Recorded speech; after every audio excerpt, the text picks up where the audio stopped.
What's up guys, MOTOBOB here, back with another video. Last week I posted two videos. One was about fitting an integrated tail light and the other one was a quick test of whether you could tell which way I was turning when I indicated. So I've had time to look at that footage. I've read some of the comments on that video about whether people thought that it was visible enough, and also I've just had a bit of time to reflect upon it, no pun intended, and I thought I'd put together a kind of more comprehensive review.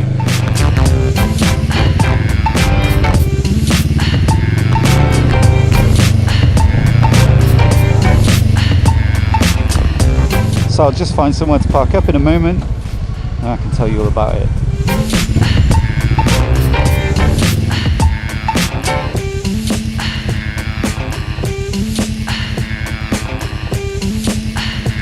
Alright, so in terms of fitting this bad boy, it's pretty straightforward actually. You've got two cables coming off the tail light, positive and negative, and then a positive cable coming from each of the turn signals. Now you might be concerned that there's no negatives coming from the indicators, but that's because it's just one circuit board, so you only need one negative connection. So hook that up to the tail light and then you just need to connect the positive indicator from the corresponding one that you removed and you're good to go.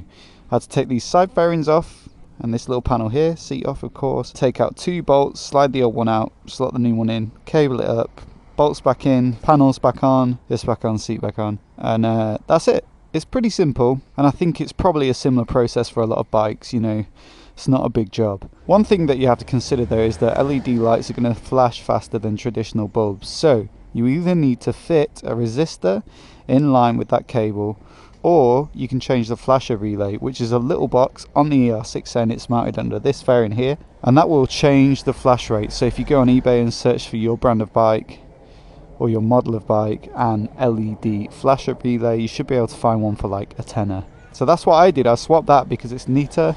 The only problem with that is that there's only one flasher relay and there are four indicators, of course. So if you change that flasher relay to an LED one, it's going to affect the bulbs at the front here.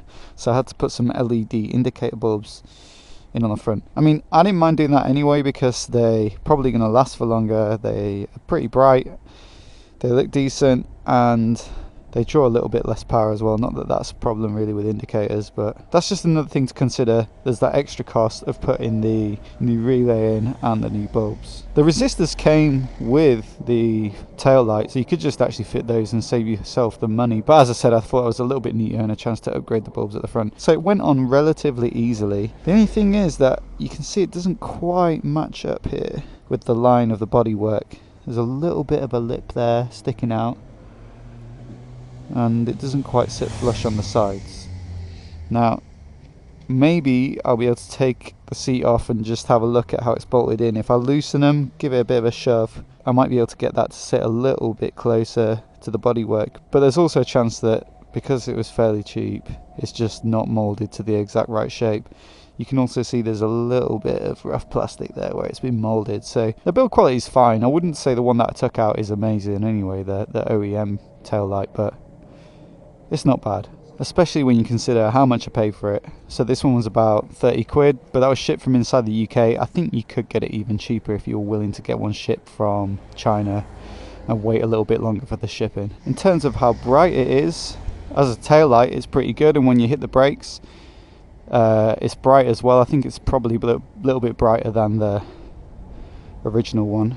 The only problem is that when you're indicating, I mean, close up, it looks pretty obvious, doesn't it? But as I proved the other day when I tested it with my camera, I put my camera at the side of the road and then rode down the road, and the further away you are, so let's say a car was coming up here like this and I was sat at the junction, it's pretty hard to make out which direction you're turning.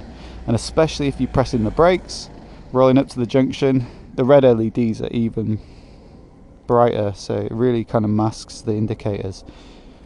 That's when you press the hazards. That's both indicators going. See, nice and close. So what I'm going to do is fit some extra strips of LEDs perhaps down the side here that will make it a little bit more obvious as to which way I'm indicating. Haven't quite got around to it yet, but I'll definitely do that soon. I think you've really got to think about that. Like, it really depends on what kind of riding you do, and it's personal choice, but it does seem a bit risky. You know, if someone thinks you're turning left and they decide to pass you on the right or something like that, and you actually turn right, they're going to take you out, and that's going to be a nasty day for you. Feels like I'm coming at this from quite a negative angle, but I've got to say, it really does tidy the back end up. Look, I think it looks pretty good.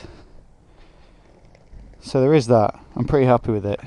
If you type integrated tail light into Google and you look at some of the suggested searches that come up, pretty much the most common one is, are integrated tail lights legal in the UK or in a certain state or in a certain country? And I'm not sure what people define as legal, but in the UK I guess you would consider legal to be whether it would pass its MOT or not. I'm not sure if a traffic policeman has the capacity to pull you over for it, but I've read up on the MOT laws, and it says on the PDF on the GovUK website that the MOT is not actually concerned with the placement or size of the indicators.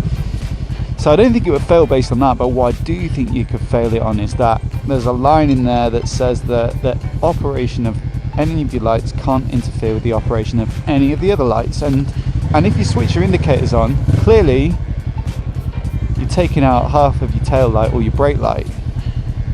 So in that respect, it does interfere with the operation of the other lights, and they could possibly fail it based on that. So you've got to consider what you're going to do come MOT time. You might have a friendly tester who doesn't really mind. I mean, it depends how you interpret the rules, because there is still some brake light left and some tail light left, but some people could, you know, fail it. If you do fit extra LED strips or some extra little lights somewhere, perhaps you could just unhook the two positive indicator cables from the integrated tail light and just rely on the other indicators that you fitted to pass the test, and then once you've got your certificate, I guess you can do whatever you like. But it's definitely got to be a consideration when you're fitting it. You know, it might be less hassle just to fit some small indicators and keep your existing brake light. So all in all, you know, it's a relatively cheap mod. It looks awesome. I haven't really mentioned that, but I think it looks really tidy, so that's cool. It's easy to fit, as long as you've got a little bit of mechanical know-how and you're not afraid of connecting a couple of wires together. But on the downside, you might fail your MOT, or you might have to faff around before your MOT with it, and it's not that obvious which direction you're turning in, so it's up to you whether you do something about that and fit some extra indicators elsewhere on the tail, or whether you just risk it, which seems a bit dodgy to me. So that's my thoughts on it. If you've got any questions, anything I've missed, please do leave them in the comments below, and if you want to see more videos like this, then please click subscribe.